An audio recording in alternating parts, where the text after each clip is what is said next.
গণহত্যার দোষর এখনো বাংলাদেশের রাষ্ট্রপতি। একটা আলোচনা কয়েকবার এসেছে যে রাষ্ট্রপতির অধীনে কেন শপথ নিয়েছি আমরা বলতে এখানে ব্যক্তিগতভাবে আমার কথাই বলেছে, কারণ আমি এখানে শপথ নিয়েছিলাম। তো মাননীয় স্পিকার, সেই সময় প্রেক্ষাপট আর এখনকার প্রেক্ষাপট কি এক? জুলাই গণঅভ্যুত্থানের পরে 5ই আগস্টের পরে আমাদের সামনে দুইটা অপশন ছিল।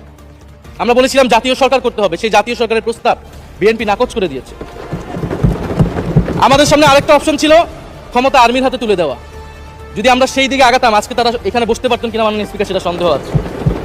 দেশের স্বার্থে, দেশের স্থিতিশীলার স্বার্থে আমরা সেই সময় সরকারে গিয়েছিলাম, আমরা শপথ নিয়েছিলাম। কিন্তু বৈষম্যবিরোধী ছাত্র আন্দোলন খুব স্পষ্টভাবে 2024 সালে কিন্তু এই রাষ্ট্রপতির অপসারণ চেয়েছিল।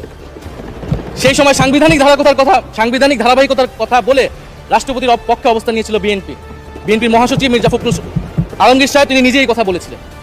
ফলে এখন তো একটা নির্বাচিত সরকার মাননীয় স্পিকার, এখন তো চাইলেই বিএনপি রাষ্ট্রপতি পরিবর্তন করতে পারে সরকার, এবং আমরা বিশ্বাস করি বিএনপিতে সেই ধরনের যোগ্য আস্থাভাজন ব্যক্তি নিশ্চয়ই রয়েছে।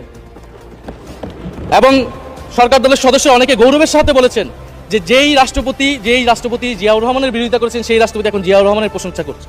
মাননীয় স্পিকার, গাধাকে দিয়ে আপনি হাল চাষ করিয়ে এটার মধ্যে কোনো বাহাদুরি নাই। এটা আপনাদের দেউলিয়ত্ব, সরকারের দেউলিয়াত্ব যে সরকার এখনো রাষ্ট্রপতি পরিবর্তন করতে পারছে না মাননীয় স্পিকার।